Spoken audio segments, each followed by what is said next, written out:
Nous allons télécharger, puis installer le logiciel WinDLG. Ensuite, je vais vous montrer comment l'utiliser.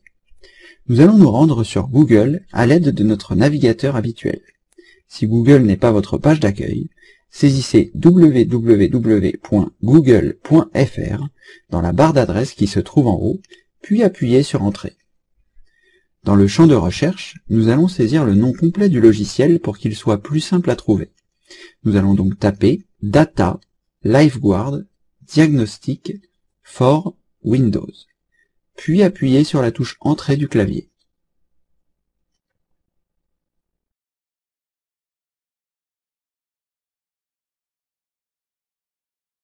Le premier lien qui apparaît ici nous permet de voir que nous allons directement aller sur support.wdc.com, qui est l'endroit où nous allons pouvoir télécharger le logiciel.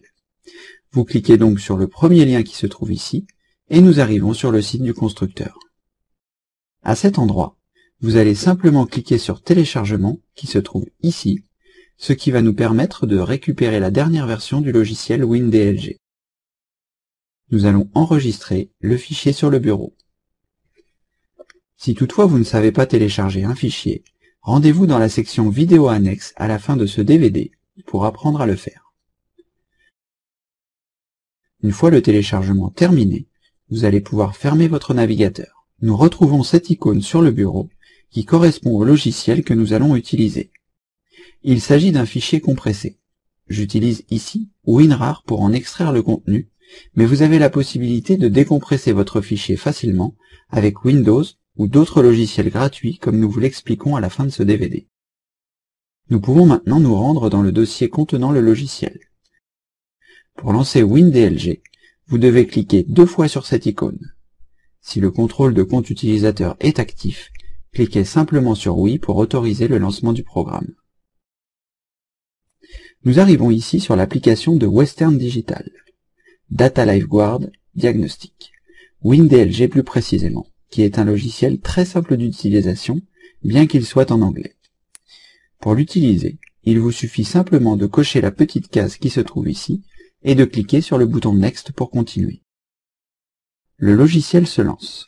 Vous pouvez voir dans le champ du haut l'ensemble des disques durs qui se trouvent sur votre ordinateur. Ici, il n'y a qu'un seul disque, mais si vous en possédez plusieurs, vous les trouverez en suivant. Nous allons commencer par le disque système. C'est celui qui se trouve en haut de la liste si vous en possédez plusieurs. Cliquez avec le bouton gauche de votre souris pour le sélectionner et cliquez sur ce bouton. Vous avez également la possibilité d'effectuer un double clic gauche. Dans les deux cas, une nouvelle fenêtre s'ouvre.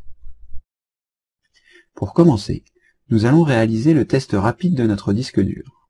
C'est lui qui nous donnera la première indication sur la fiabilité de celui-ci. Cliquez ici sur Quick Test, puis cliquez sur le bouton Start. Le logiciel vous demande de fermer tous les programmes que vous avez actifs pour pouvoir démarrer et ne pas perdre vos données.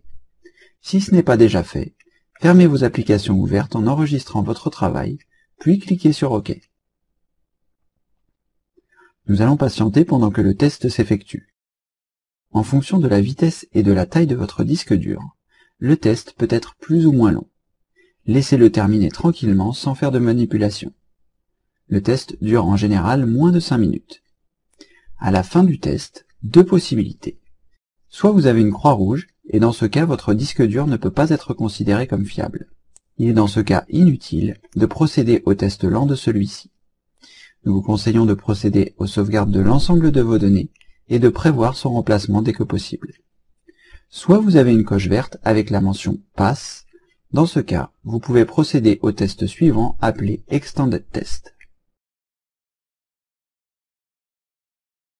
Pour lancer le test étendu, si vous n'avez pas fermé la fenêtre, il vous suffit de cliquer dessus pour le choisir et de cliquer sur Start. Si la fenêtre s'est refermée pour une raison ou une autre, il vous suffit simplement de double-cliquer sur le disque pour que la fenêtre du choix de test s'ouvre à nouveau. Ensuite, il vous suffit simplement de cliquer sur Extended Test, puis sur le bouton Start. Si vous n'effectuez pas ce test dans l'enchaînement du précédent, n'oubliez pas de sauver votre travail en cours et de fermer les applications avant de cliquer sur OK. Le test étendu peut s'avérer beaucoup plus long que le test rapide. Comme il est déconseillé d'utiliser l'ordinateur pendant le test, on se retrouve à la fin de celui-ci. Voilà, la vérification est terminée. Ici, nous voyons que le test étendu est positif.